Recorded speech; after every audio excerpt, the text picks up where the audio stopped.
good to see several of my old friends here on the West Coast.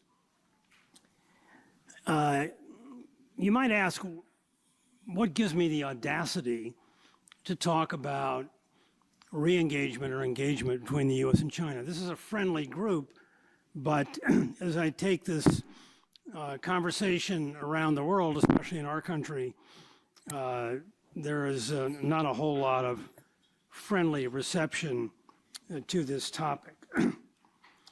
The case for U.S.-China engagement is far out of fashion in the United States today as I've ever seen it. And that whets my appetite. I would just start off by citing 3 reasons to take the other side of this issue. Number 1, I continue to believe that the U.S.-China relationship is the single most important economic relationship in the world today. Number 2, I think that the mounting tensions between our nations are in large part, but not completely, based on distortions or what I have called false narratives. Just to give you an example, I want to quote from the opening statement of a gentleman who is about to become our 72nd, is this working better? 72nd Secretary of State, now former Senator from the state of Florida, Marco Rubio. And he said yesterday in front of the U.S. Senate in his confirmation hearings that the Chinese Communist Party has lied, cheated, hacked, and stolen their way to great global superpower status at our expense. And the third reason is that this conflict, if we continue to fuel it and allow it to continue, could well resort in outright war if we don't do something to get our arms around it. So my case that I'm going to make to you briefly this morning, and I've got to get my clicker out, is to develop what I call a new case for engagement based on what I think is a long overdue reassessment of the architecture of engagement between our two nations. I'll use a few slides. I realize that these slides are small relative to those of you sitting in the back. So I'll try to describe them and be brief in relying on the slides. Thank you. Yeah, I've shrunk since the last time I've used this. This first slide just shows you a timeline of an evolving relationship that began rather innocently in the 1970s and early 1980s in what I've called a marriage of convenience, morphed into a more vital interdependence that I've labeled codependency, and then became increasingly destabilized by conflict in the last decade.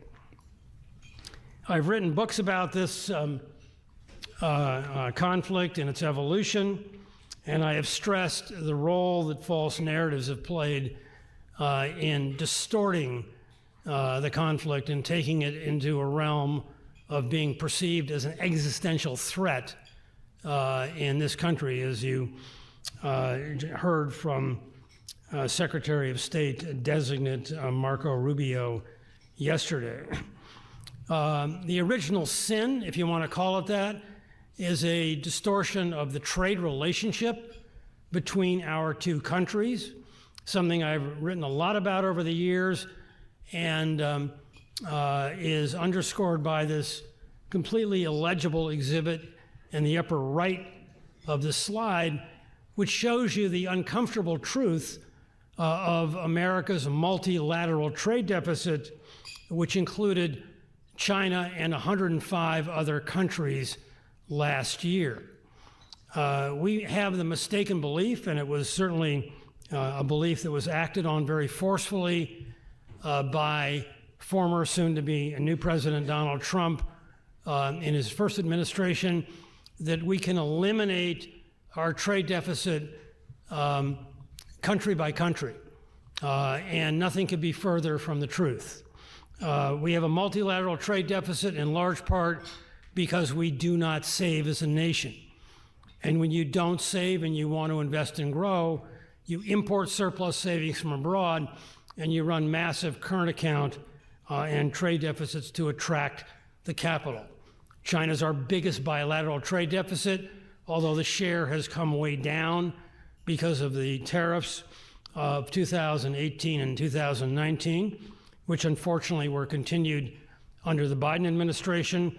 It's quite possible these tariffs will increase sharply further in just a few days. But the point of trying to address a multilateral trade deficit with a bilateral fix is it won't work unless we address our savings issue. We're not doing that because of a big budget deficit, and so we can lower one piece of the multilateral trade deficit, but all we do is effectively divert it to other nations, and that's exactly what's happened as our trade deficit has grown dramatically since the imposition of the China tariffs. China is equally guilty of relying on false narratives to distort their concerns about the United States. The lower right shows you China's inability to rebalance its economy. And if you take Xi Jinping at face value a couple of years ago, he stated categorically that China's imbalances are an outgrowth of America's desire to contain and restrain Chinese economic growth, ducking any responsibility for his government's ability to put in place policies that would foster Chinese rebalancing.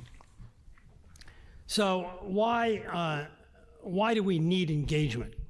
I already stated that at the outset. Without engagement, the risk of accidental conflict is high and rising. And there's, again, fault on both sides of this increasingly conflicted relationship. Xi Jinping has laid out what he calls 4 red lines that are inviolable in terms of where he would react should the U.S. continue to threaten China. Taiwan is at the top of the list, but there are a number of other concerns that he has. And we, for our part, have been very aggressive in constraining China, not just on trade, but increasingly on technology that you'll talk about in your next session, and our fixation on national security, including but not limited to the legacy of the small yard and high fence.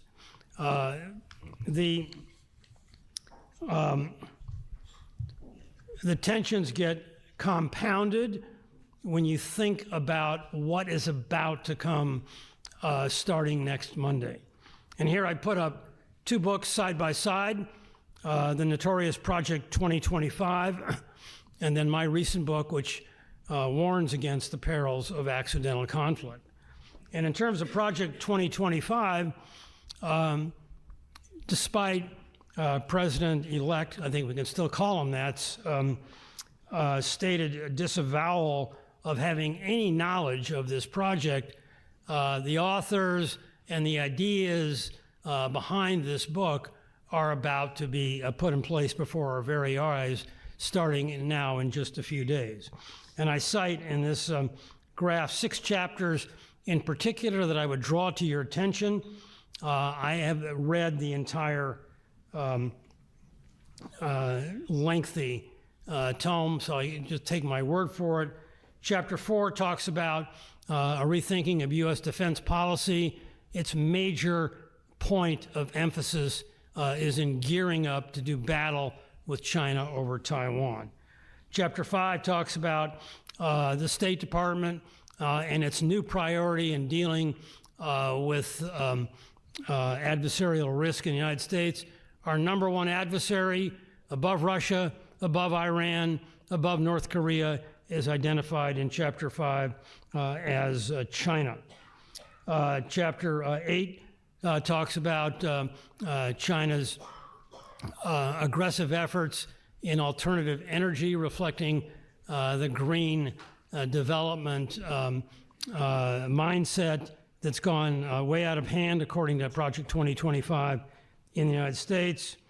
Chapter 17 talks about rekindling an outrageous initiative that the Trump administration put on the books in its first attempt, the China Initiative, which has caused enormous hostility between scientists, researchers, and people-to-people engagement between our two countries. Chapter 21 addresses the Commerce Department and the need for the Commerce Department to move ahead in an explicit endorsement of decoupling. And finally, Chapter 26 on trade policy lays out a manifesto for tariffs written by the recently released Peter Navarro. So I want to get to the main issue here. Architecture of engagement, a new way to think about the relationship. This is a simple graphic of the current or old architecture of engagement. And I break it down sort of into two weights on this teeter-totter or balancing act, where the heaviest weight goes to the personalization of diplomatic efforts between our two countries. And I contrast that with the increasingly lighter weight that's given to the institutional efforts that have been put in place to manage the relationship over the years.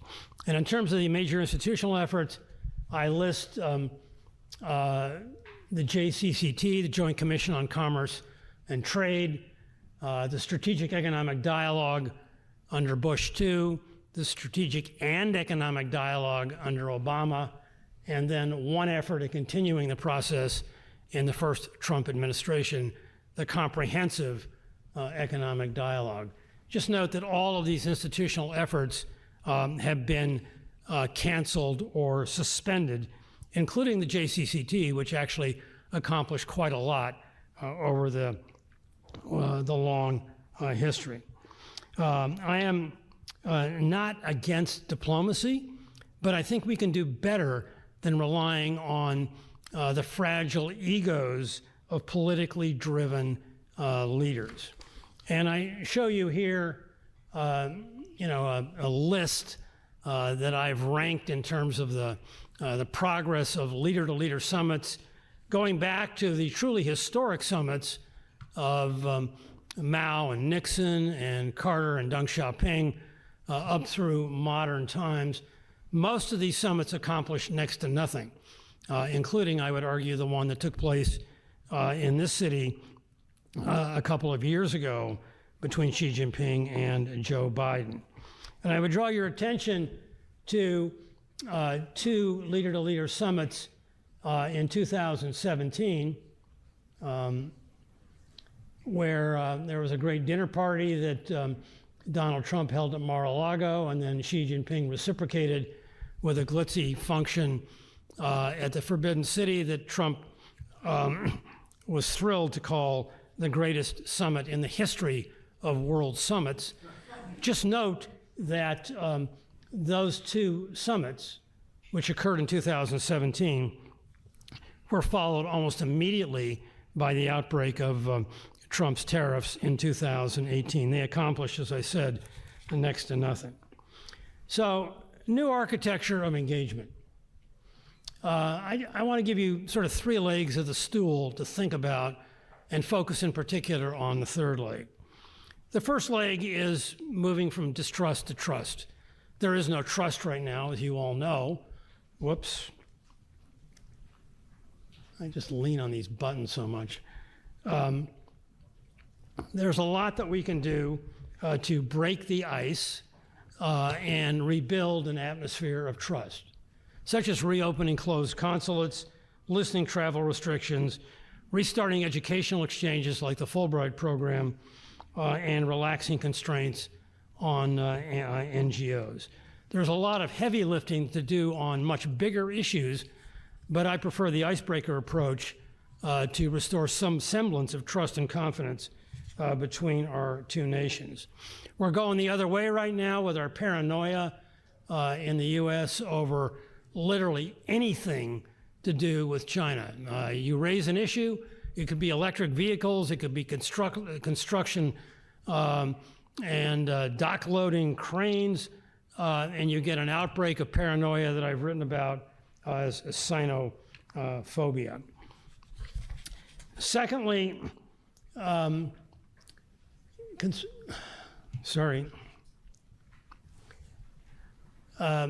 consistent with a point I made when I talked about trade, the trade relationship needs to be rethought in a multilateral context rather than fixated on a bilateral basis. We live in a supply chain linked world where bilateral deficits mean very little. I prefer to address growth opportunities through, I don't know, this thing keeps moving around. Growth opportunities through an arrangement such as the bilateral investment treaty, which reduces investment barriers, than incorrectly fixating on bilateral trade deficits, which have gotten us nowhere. The third piece of the architecture for re-engagement is this concept that I've called a U.S.-China Secretariat. And I've written about this in my last book. I am well along on a draft of yet a third book on this issue that will draw out, I swear I'm not doing this, that will draw out this concept in greater detail. The U.S.-China Secretariat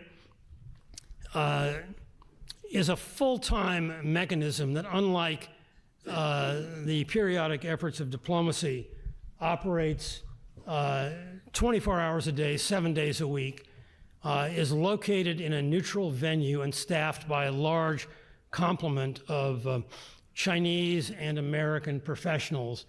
It has a commingled functionality to it, and it focuses very much on an engagement on a validated or verification basis. It would be the first ever bilateral secretariat between two leading nations. There are plenty of other secretariats in the world today. Largely they're reserved for multilateral organizations like the OECD, the WTO, the UN. They largely have administrative functionality. They hold organizations together in terms of internal communication, but they don't do much in the arena of solving thorny problems. There is a trilateral cooperation secretariat that China participates in right now. It also includes Japan and South Korea. Again, it does next to nothing. They have formal meetings roughly once a year, and I want a lot more out of a U.S.-China Secretariat than that. I would stress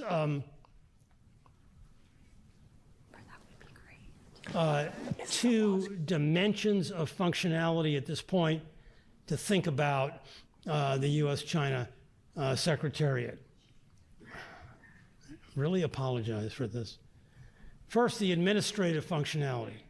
The U.S.-China Secretariat has, as I've conceived it, four major functional aspects of the organization. One, to frame the relationship correctly and without succumbing to the distortions and false narratives that are pushing the two nations apart. The Secretary would be accountable to the national legislatures of both nations. It would be centered on a collaborative research program that would feature jointly authored policy white papers operating off a shared database that is constructed by researchers in both nations. It would convene existing experts in areas that involve both nations, a classic example being the outbreak of COVID-19 in late 2019. Had a secretariat been in existence at that point, the organization would have convened a panel of scientists, epidemiologists, public health officials to identify, resolve, and put in place practices to address COVID. There would be an outreach function, there would be an oversight and compliance function, including a dispute resolution screening function. The Secretariat would also have important analytical functionality. It would be involved in issues that bear on economics, trade, technology, and the big global issues that both nations have such an enormous stake in: health, climate, cybersecurity, artificial intelligence, yes, even human rights. The Secretariat would have responsibility for addressing the relationship on a bilateral as well as a multilateral basis.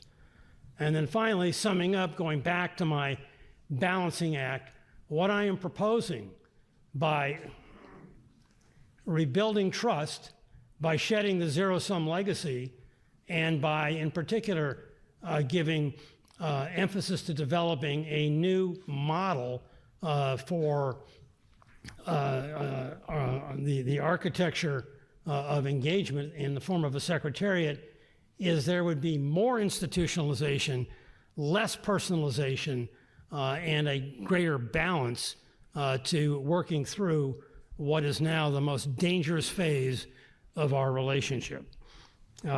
We've got about 5 minutes for Q&A on anything I have covered or left out.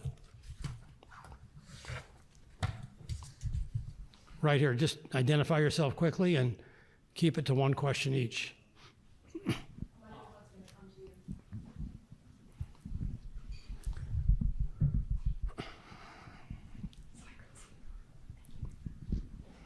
My name James Zhang. First of all, I say that if this presentation had been made a year earlier, you would not have been asked to sit on the sideline as a CDF in 2024. In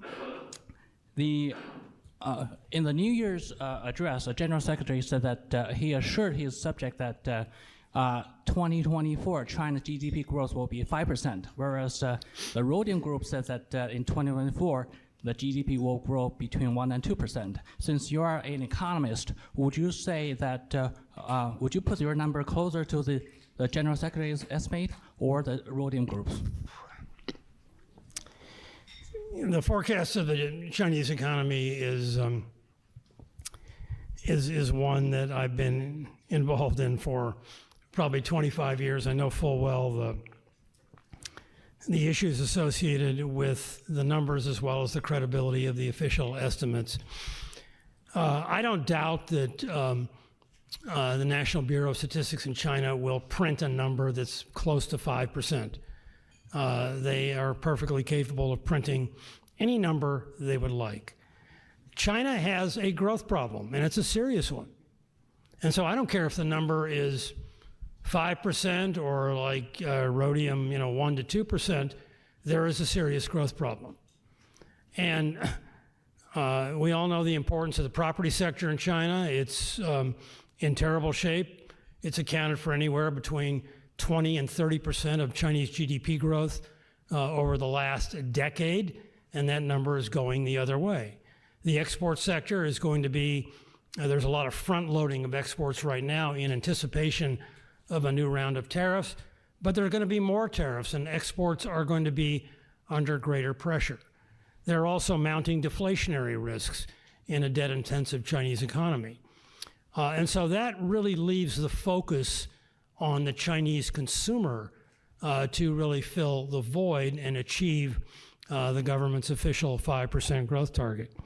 I'm a big fan of consumer-led rebalancing in China. I've written books about it, and I have focused a lot on the need to reduce the excesses of fear-driven precautionary saving by social safety net reform, in particular pensions, healthcare, hookah reform.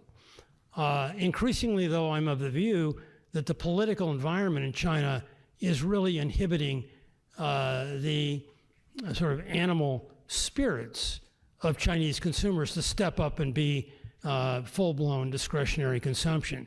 So I am not that optimistic on consumption prospects in China, despite the government's emphasis on so-called trade-in programs to reshuffle replacement demand, bring something forward that would have occurred in any case. So, you know, I think the growth outlook is treacherous right now, and while the number may end up looking like what President Xi promised in his New Year's address, the real outcome will be well below that. Other questions? Thank you. Let's wave a magic wand and say the re-engagement architecture is adopted and is a huge success. Can you characterize what the attributes of that would be? Would it be like a pre-Xi Jinping kind of relationship, or how would it be different, and what would you like to see? I think it'll, you know, it's a great question. What I would hope for is a more favorable climate that fosters constructive competition between our two nations. I recently read an interview of now soon-to-be former U.S. ambassador to China, Nick Burns, conducted by a former student of mine for his internet platform called China Talk. And Nick Burns, who I have an enormous respect for, said that he used to be an engagement guy, but now he now views the U.S.-China conflict through the lens of competition. He would say he's 20% engagement, 80% competition. I think that's a false comparison, with all due respect to the soon-to-be former ambassador. You can be both competitive and engaged, provided you compete in a way that's mutually acceptable and verifiable by both nations. And so I would hope that that we could come out of this through the help of a new secretariat with a more constructive and verifiable, validated competition between our two countries. The United States is at its best when we are challenged to compete. And I think China would also benefit from that lesson as well. I think there's a question in the back. Thank you for this excellent presentation. I think that the U.S.-China delegation, secretariat is going to be an excellent tool. One thing that's been overlooked by almost everybody who's watched the China situation is that in APEC, November 23, the agreement between Xi Jinping and our president to have a red telephone. I think avoiding a war between the United States and China is highly important, and if anything goes wrong, both militaries have agreed to contact each other, and most important, there's a red telephone between Xi Jinping and our president, and that will stop any mistake that a pilot or a ship commander causes an accident. Military-to-military communication is important. We have restarted that, and you know, that's constructive. Having said that, as I went through very briefly the red lines of Xi Jinping, Taiwan is at the top of the list. The U.S. Congress would also put Taiwan near the very top of its list. So we can have a full-blown communication system between our two militaries or even between our two leaders, but if we push too hard or if China pushes too hard, then communication is not going to forestall the inevitable outbreak of hostilities. There's a lot of false information going back and forth about a certain date and the preparations that China's making for that type of exercise. Again, those are in large part, I think, based on fear and rumors based on the substance of any measurable threat, but it's something we need to take very seriously.